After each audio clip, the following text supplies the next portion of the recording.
Yo comentaba un hecho de que de esta vida nadie se va a pagar sin la factura, ¿no? Que hacen estos hechos, porque Patricia estaba en el Hospital del Norte, por lo que pude averiguar, desde julio del 2025 hasta diciembre, que lamentablemente pierde ya la vida.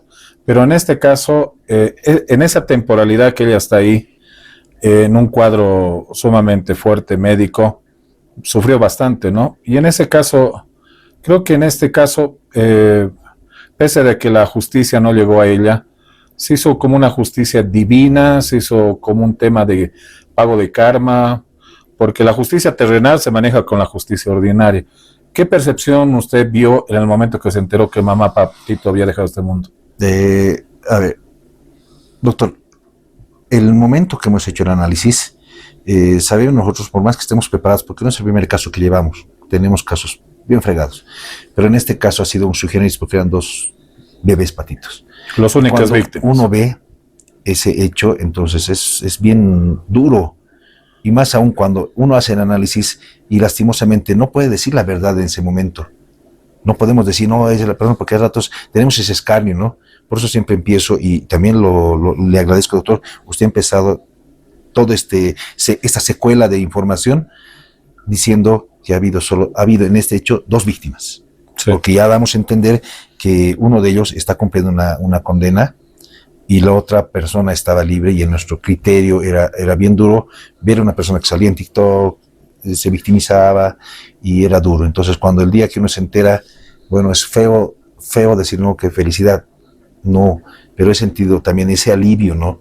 Y al hacer hoy esta entrevista, que es un poco, no podemos hablar muy ampliamente por el respeto también a esas personas, pero ha sido un alivio saber que se ha hecho justicia, pero no divina, la justicia divina, que debería ser, o de Dios, como lo la justicia, porque al final nos hemos enterado que ha sido meses de suplicio de la mamá Patito para llegar a un final trágico, ¿no es cierto? Entonces, creo que sí, eso sí, y como decíamos, para mí es bueno que la sociedad sepa todas estas cosas, los hechos que han acontecido, pero realmente, porque los que lo hemos visto somos los que hemos estado inmersos en el proceso, ¿no es cierto? Sabemos que muchos les podemos opinar, o sea, nos damos cuenta, pero los que hemos podido revisar hoja por hoja, como les decía, segundo a segundo, minuto a minuto, se ha podido ver esa responsabilidad de los papás Patitos. Sí, yo también he visto que en este tema los medios de comunicación formal han conducido simplemente una narrativa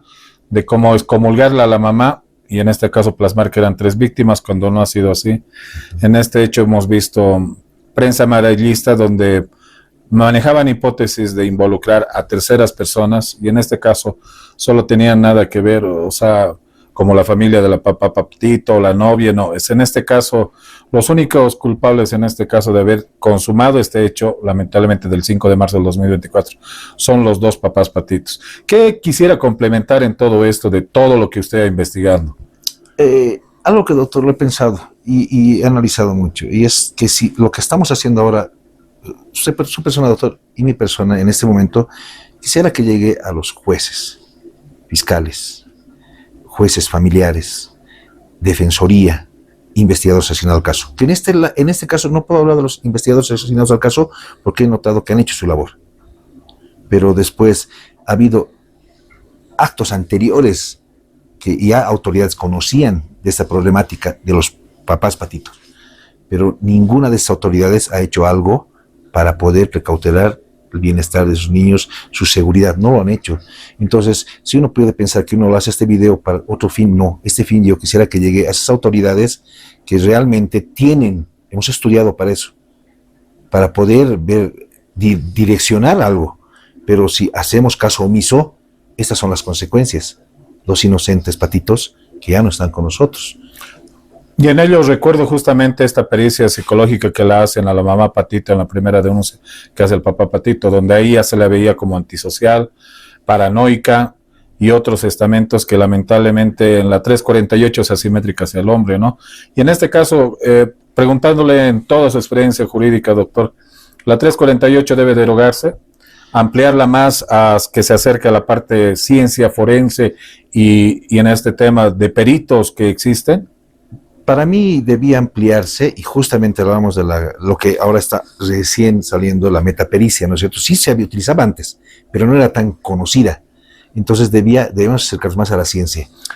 Porque hoy en día, y no solo es ese campo, puede ser campo social, porque si bien no lo manejamos, un forense social, no tenemos. Si bien tenemos psicólogos forenses, no tenemos peritos sociales, porque un perito social puede llegar a ese punto, a determinar cómo es la estructura de esa familia. ¿Usted estaría de acuerdo, por ejemplo, en los delitos de 348, que se hagan a ambas partes, tanto sindicado y quien acusa o quien denuncia, que se hagan este tema, digamos, una pericia de personalidad, rasgos de personalidad, que esto influenciaría mucho más que todo para ver quién denuncia y quién es el sindicato? Porque también, aparte de ello, como testimonios de credibilidad, entre otros, que ayudarían justamente en la 348 a detener estas denuncias falsas que se practican, ¿no? Tenemos una herramienta, no una herramienta, tenemos una autoridad que puede prevenir muchos hechos. ¿Qué se llama esa autoridad? El control jurisdiccional, que es el juez. El fiscal.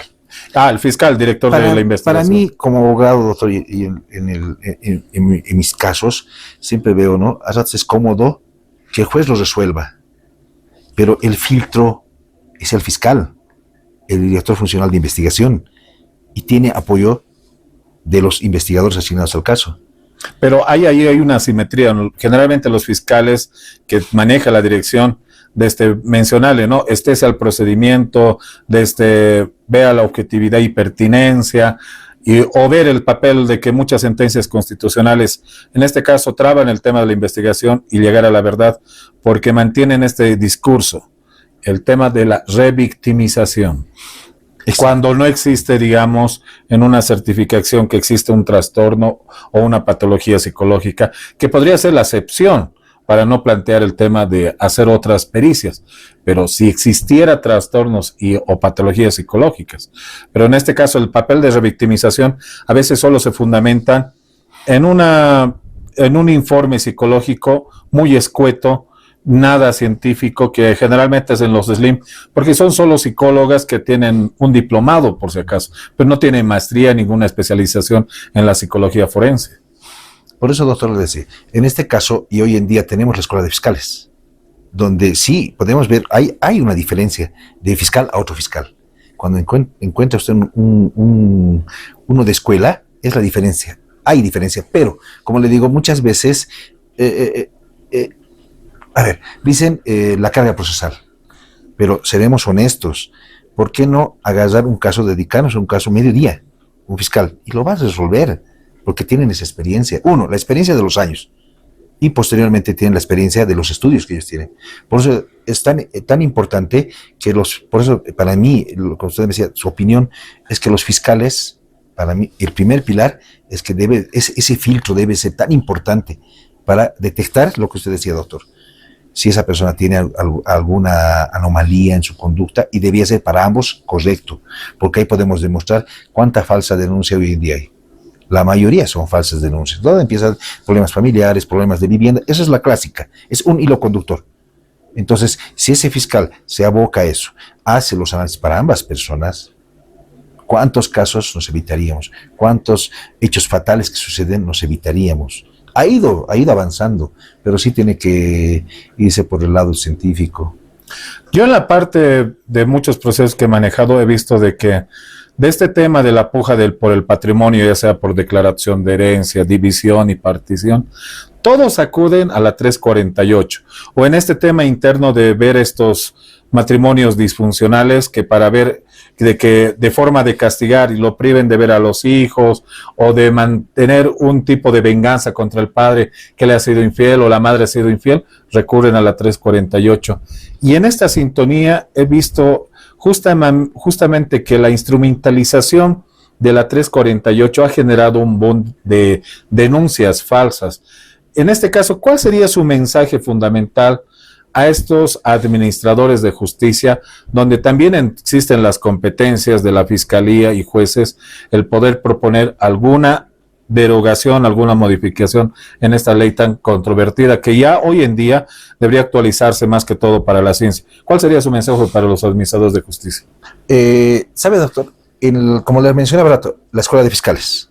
El otro día vi un artículo donde invitan a los fiscales a hacer ensayos.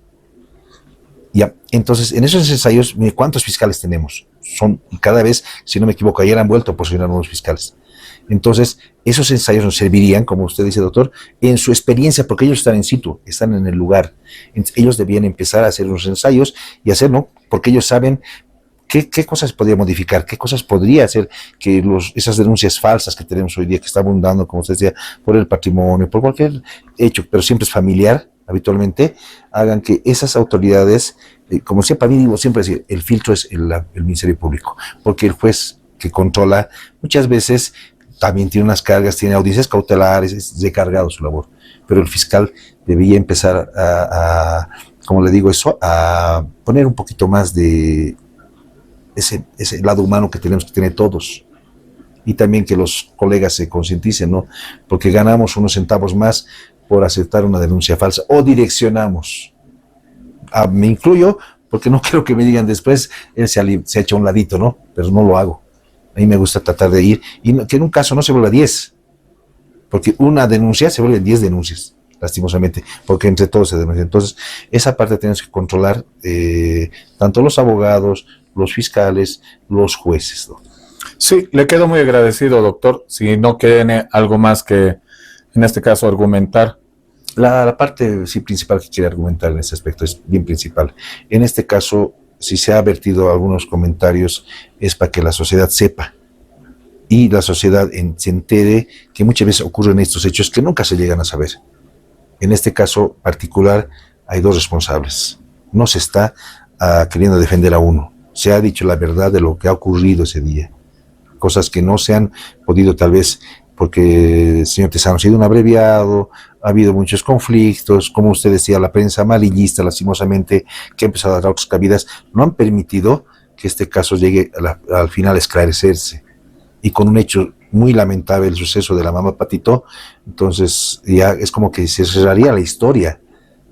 Pero la historia no tiene que cerrarse, porque este análisis que hoy hemos vertido tiene que entender a las personas, a la sociedad, que muchas veces no es tal cual lo manifiestan en las redes sociales, no es tan cual lo puede manifestar hasta la propia víctima, cuando la propia víctima puede ser la que ha creado todo este conflicto. Y en este caso ha sucedido eso.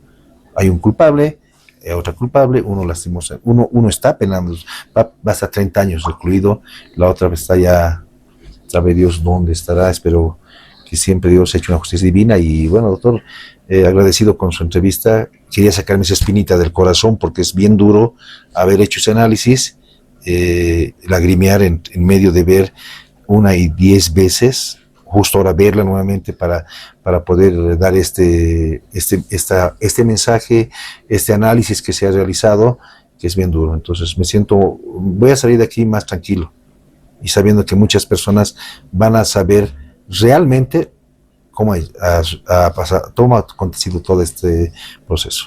Le quedo muy agradecido, doctor, y que justamente esta entrevista lo que busca es dar y aproximarnos a la verdad de estos hechos que han sido manejados mediáticamente con mucha presión social de mujeres creando a la cabeza de María Galindo, medios de comunicación amarillistas que no han permitido el desahogo de las otras partes, pero en este caso tenemos las imágenes, tenemos los hechos, y la verdad siempre debe esclarecerse. Hasta aquí va a ser el último programa que hablemos de la familia de los Patitos. La única razón que el doctor y mi persona en este tema es hablar de lo que nosotros conocemos y conocemos los hechos. Muchísimas gracias a todos. Hasta luego. Muchas gracias, Doc.